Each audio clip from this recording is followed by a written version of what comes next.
Hey everybody, Dave here, and in today's video we're going to be doing a country sourdough loaf. This loaf has 20% whole wheat flour and 80% bread flour, and it's okay if you don't have bread flour, just use all-purpose flour or whatever you have. It'll be 100 grams of starter and 375 grams of water, that is 75% hydration, and 10 grams of sea salt for that 2% as well. The details will be down below in the description for the ingredient list. And right now what we're doing is we're mixing the ingredients together, primarily the starter and most of the water. And I like to hold a little bit of the water behind just in case, because when I put the salt in later it just makes it a little easier to incorporate the salt into the mix. So right now I'm just mixing the starter and the water together. And unfortunately, this was an old video I shot a while back, a long time ago, and I did not have good camera angles, so things like me trying to show you what I'm doing don't come out too well, but I figured let's post anyway. Right now I've got that mixed and I'm adding the flour in so I can incorporate everything together. So you're going to watch me mix that real quick, and then we'll move on to other steps once that is taken care of.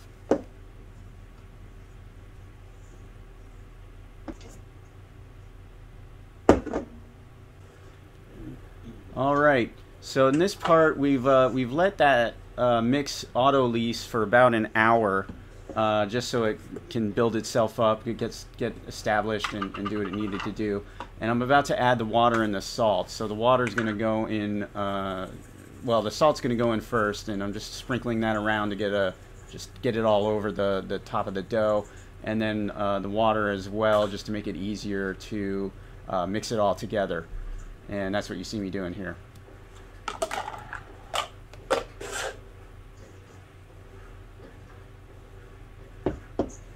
So what the salt does is it slows down the fermentation and proofing time, and just, you know, kind of balances things out a little better. It also helps the bread taste a little better in general.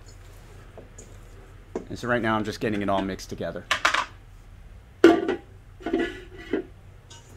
And now that it's mixed, I am moving it to a different container, one that is transparent so we can see through it.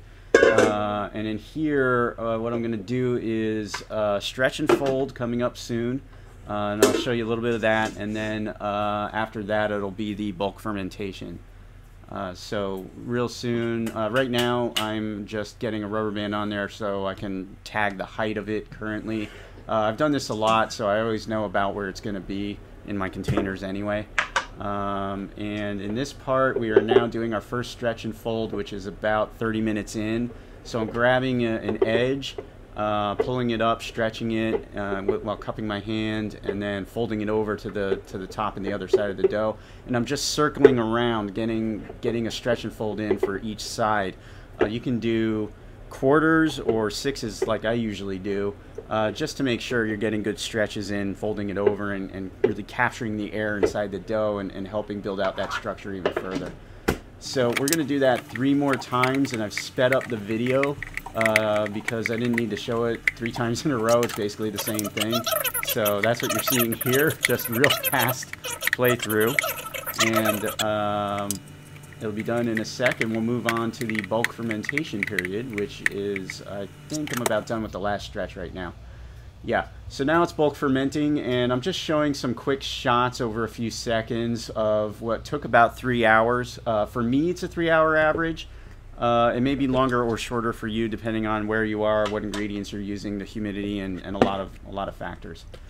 So now that our fermentation is done and things are looking good, I'm just putting some flour on the countertop so that I can get the dough out and get it ready to do a pre-shape, which is what I'm doing now. I'm getting it out of the container, and we'll get a pre-shape done on that and move it into a bench rest phase, which we'll show you in a sec.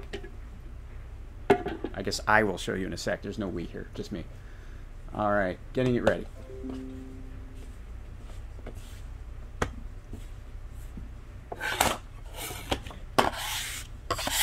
And you just see me, you know, making sure it's not sticking to the countertop, and just shaping it into a bowl shape, a nice round shape.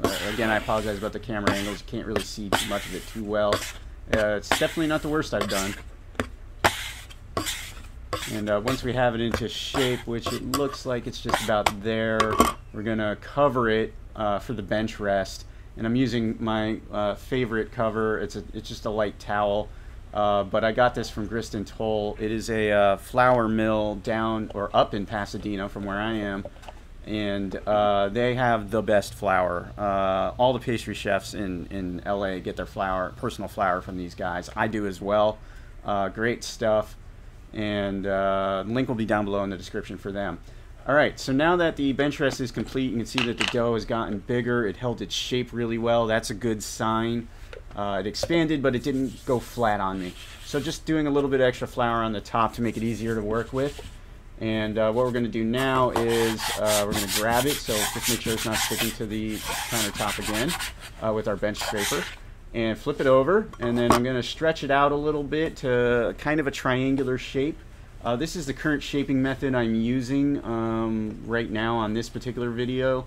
I've been experimenting with that because I do have issues sometimes with shaping, but mostly with the scoring because I don't think I get enough tension in the dough.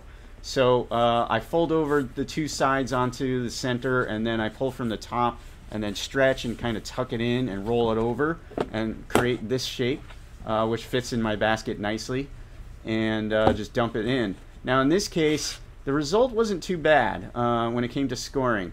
But one thing I noticed was I actually needed to shape it just a little more to make sure I didn't have to spend this much time kind of pinching it closed, and just stuff I noticed when I was baking, which a little bit of which you'll be able to see when I start baking in a moment.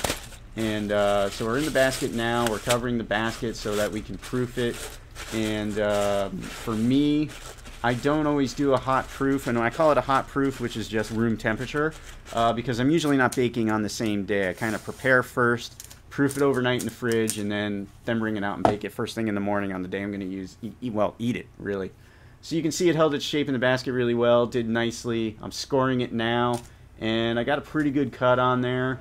And now I'm in the oven. I have a steam oven. It's a countertop steam oven from Cuisinart. Works really well. I also use a Dutch oven and a combo cooker, depending on how many loaves I'm doing. And there wasn't much to show with the baking because it's hard to look through glass, so I just kind of did some quick shots. And then now we're cutting it open, and we're going to see the result. And there will be more videos on this coming soon, but for now, this is where we ended up. And if you see anything I did wrong, let me know in the comments down below. Alright, that about does it for this one. Thank you so much for watching. There will be more videos soon. Please like and subscribe if you like what I'm doing, and we'll see you next time.